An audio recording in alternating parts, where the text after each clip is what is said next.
Hey everyone, hey, good morning. Thought I would, working on a little project here, kind of a painting, and I wanted to just share a quick tip. That's what I like using this loom for, because I can screen record, capture everything, and get it to you. So I'm going to show you a quick tip. I use it all the time. I've not really seen anyone else in the workshops I've attended and lessons I've done. I've not seen anyone else use this technique. So I was working on a part of this image, and since I'm painting it, let me turn off this layer here.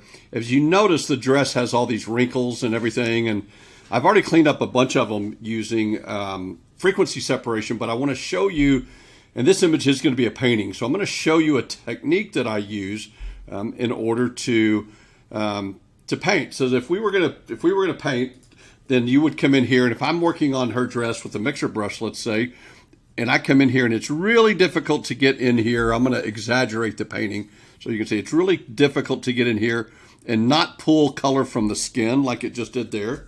Or if I pull the other way, it's, if I start painting this way, you see how I'm bleeding over into here. Sure, I could come up to that layer and I could erase it because I am painting on a blank layer. I'm not painting on the image, as you can see here. So this is, I'm going to call this the dress layer, just so you guys can see it. Simple dress layer.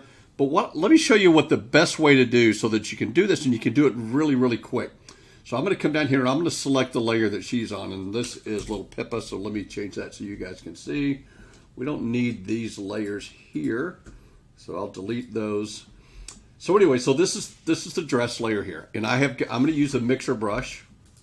And I've got it set to, just for this example, I'll probably pull it down to about 65. And 65, I'm using a clean brush. And I've got it select to sample all layers. So I've got these other layers all turned off so it doesn't pick up any color or anything like that. But what I'm going to do is I'm going to take my selection tool, zoom out a little bit so you can see.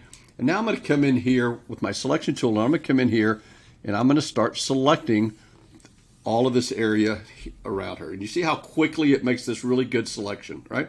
If I want, I can hit the Alt button, come down here where it doesn't hit this her hair. I want to get up here. I don't want to get into the lace. Lace is a beading to paint, so you can just kind of do that with a little bit of a blur or something like that, and it'll still look great. So I'm going to come in here and I'm holding the Alt key down as a shortcut so that I'm removing areas that were selected. All right, so that's pretty good right there. I might want to take this little part and deselect it. Okay, and I might want to add in a little bit of a selection there. Pretty good. Okay, so now what I do is now I come back over here to my dress, I'll call it dress paint layer.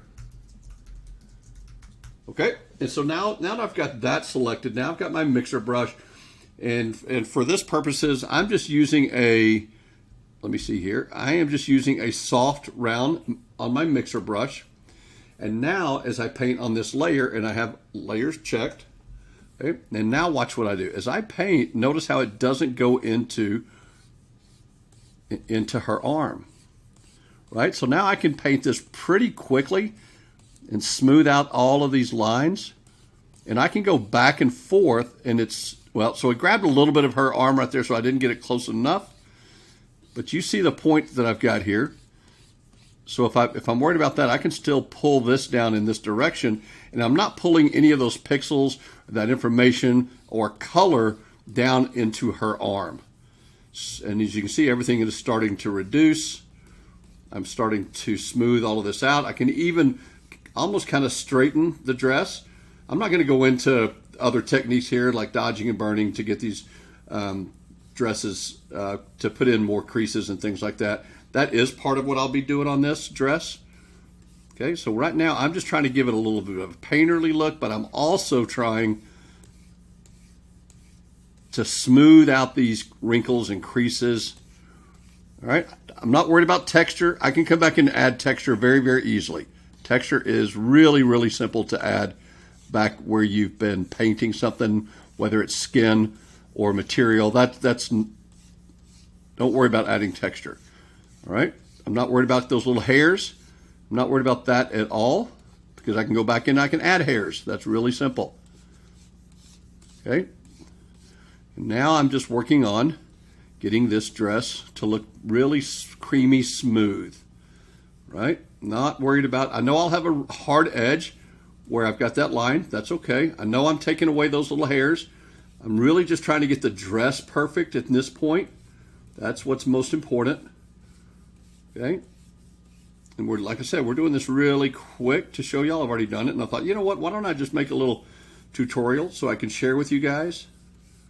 All right. Just a little 5-minute kind of, I don't really want to call it a short, but it's just kind of a little quick technique.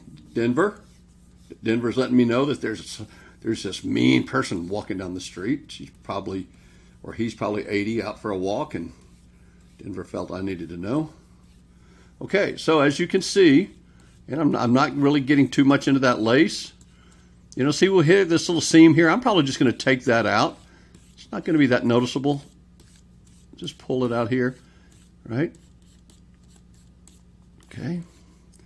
Now, as you see, so there's after I've just done the painting technique. Let's see, where did that go? My selection went away. Okay, for some reason I hit deselect. All right, now I'm going to hit Command D. I can clean up these areas here. That's not a big deal. I'll do that. I just wanted y'all to see kind of a before and an after. All right, so let's zoom out. And now you can see how I've painted that dress. So I'm going to do this whole thing, this whole dress. I'm going to smooth this out here. So I'll do this by making selections, painting within that selection, right? And so let's just hypothetically say, something weird happened here. That's fine. Let's just come in here and make a little selection with the polygon tool, right? We'll do that here. We'll come over to here. Okay, now I'll hit enter. Okay, and I'm going to go back to my mixer brush where I had that little bit of area that kind of messed up right there. I'll just pull that down. Okay, boom, that's fixed. But you see how putting that selection area, now I've got it right there. So now when I get done with this and I go back over the fine edges, it's really simple for me to come in here and just smooth this edge where I had that edge. You're going to have a hard edge, but you see here I can clean that edge up really, really quick with the mixer brush, right? Boom there. Wherever I had a straight line, you can see that straight line, a little bit of a pixelation right there. That is not a big deal. Okay, anyway, that's what I just wanted to show y'all today. That is a quick way to, when you're doing your painting, to not mess things up. I'm not worried about all of this area up in here. I will blend that when we're painting because I'm going to add some more hair in here. I'm going to add some more hair when I cut her out over here, right? Maybe the next one I'll do is I'll show you how I add this hair and how it looks natural. So I hope y'all enjoyed that. Football season's coming along. Yes, I'm from Texas. Yes, I love the Longhorns, but my family grew up in Nebraska, so I've always been a Husker fan as well. So today I wore my my Nebraska Cornhuskers hat. Okay, y'all have a great week. Thanks.